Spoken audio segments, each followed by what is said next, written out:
This is Ron Woody. It's September the 29th, 2022. Just going to give you a rundown of the yard here.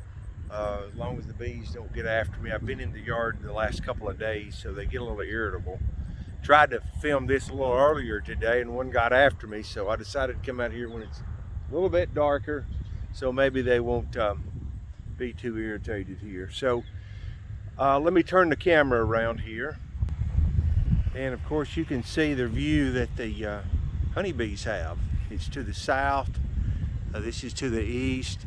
There's not many trees around here. So it's one of those situations that I did not put mine near the woods, other than a few right over there, and that's not a whole lot. And I really think it's helped a whole lot on the hive beetle.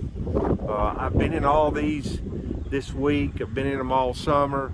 And I bet you I haven't seen 6 hive beetles the whole time. So managing hive beetles is part of it is just having a strong colony, of course, but I think the other part of it is the hive beetles do not like sun. So and I also put diatomaceous on the ground generally in the spring, and I'll do that under these hives too, probably in the spring or winter. And that probably helps keep the hive beetles down also. Now, all of these hives that you're seeing have been treated for, or they're really being treated now for, the varroa mite. We're using Apivar strips. So all the honey supers have been taken off. So you don't want to cross-contaminate where you have Apivar strips and then have it mixed up with honey. So we always make sure we take all of our honey supers off before we do any treatment for varroa mites. This year we had a little fall honey flow. The goldenrods has been out for a long time. We took 31 pounds off, and that was the 2 hives to the far left there.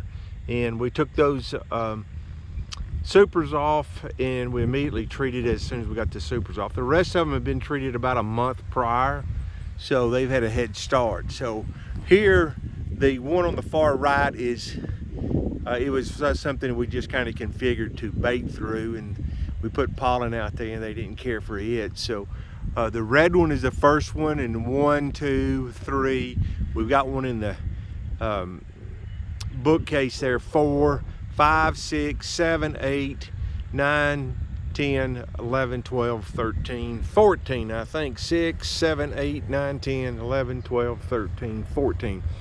Now, we have one, I don't know whether you can see it or not. It's got a, I'll zoom in a little bit. It has a mason jar on it. That had a queen, but we saw no activity of it laying.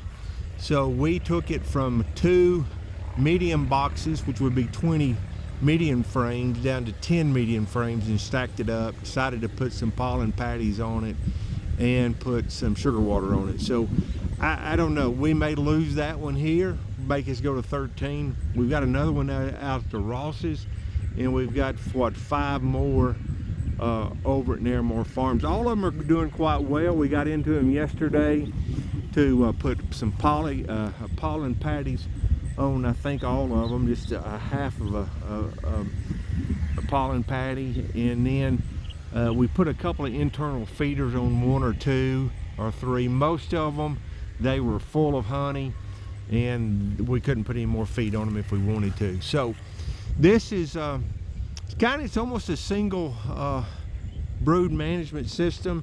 I kind of like it because, one, you have so few boxes to go through.